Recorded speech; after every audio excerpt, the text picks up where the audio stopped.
X-Files? I believe they have to do with unexplained phenomena.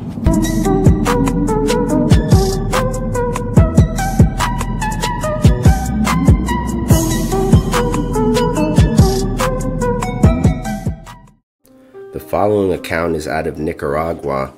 I enjoyed it because it's pertaining to a bipedal canine-like creature, and technically a shapeshifter also, because the witness claims he watched a man shapeshift into the dog-like creature. So let's get into it. This encounter happened in May 1989. We went on a school trip visiting the ruins of an old Sandinistas outpost that was politically historic, located by the town called Granada in Nicaragua. We were 27 kids all together and had special permission from our parents to go there. I happened to notice that there were houses by the place where the historical site was. They were built on the hills of a mountain where I stupidly had gone to investigate. The houses were old and made of wood. They were about 60 yards from the historical site. As I came by the first house, an elderly man came and asked me why I wasn't with my group. I told him, "Why do you care?" He responded in an angry tone, "Because there are things out there that will take you." Our country is wild, but only if you travel in the mountains, rivers, lakes, or by the sea, so I paid no mind to his warning. It was around 5:30 p.m. and I was about 100 yards from the historical site. As soon as the teacher blew her whistle, we were to regroup at the bus in order to leave. I was sitting next to the tree line, eating a sandwich, when behind me I heard a distinct noise. It was a growling sound that literally shook all of my nerves. I immediately turned back to see if anything was coming my way. Suddenly I hear the teacher's whistle. I figured I had a good 2 or 3 minutes to get up the tree and see if I could spot anything. So I did. What I saw crawling on the forest floor did not make any sense at all. It was a man lying on the ground, about 80 or 100 feet in the woodline. His body was jerking, as if in extreme pain. I saw that his back looked sweaty, and as he jerked, he turned his face towards me, and I could see his eyes were red, and his nose was literally turning black and elongated. I quickly climbed down the tree, grabbed my backpack, and left, running to the bus. Apparently, I was the last to return. As the bus started to drive off, I said a prayer to protect me from this monster that roams the land. I asked my grandpa the next day about this thing that I had seen.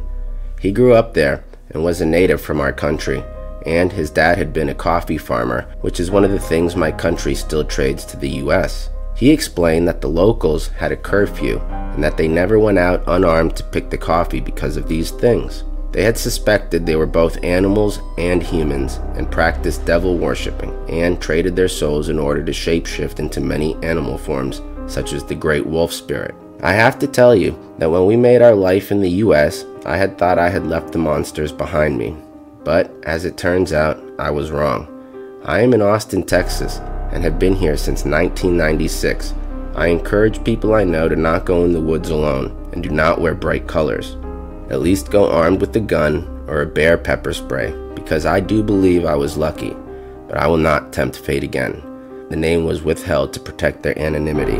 So that's very interesting, just because with Dogman, there are a lot of people who think it's not a shapeshifter, that whatever it is, whether it's a spiritual creature, a physical creature, a demon, whatever, that it's not a shapeshifter, that it's always in that wolf, bipedal, canine form, regardless of what it is, that it always looks like this, and that's how it exists at all times, which would, in theory, make it a completely separate entity from a werewolf, the classical werewolf, which is a shapeshifter. In other words, it requires one to be human to be a werewolf. I also thought that it was interesting when the kid asked his grandfather about what he knew about it, his native grandfather who had been a coffee planter. In other words, he was working out in the jungle or wherever the beans were growing. When he asked him about what he had seen, his grandfather insinuated that the locals of the area do indeed have legends, and they even take weapons with them when they go pick the coffee beans because these things are out there. So that's just another interesting aspect. But as always, let me know what you made of this encounter down below. If you have an account or personal encounter of anything odd and unexplained, whether it be ghostly visitors, a sinister stranger, cryptid or unknown entity encounters, demonic or angelic visitation, extraterrestrial contact, or anything else unexplained, feel free to contact me with your account by sending an email to designatedxshow@gmail.com. See you in the next one. Peace.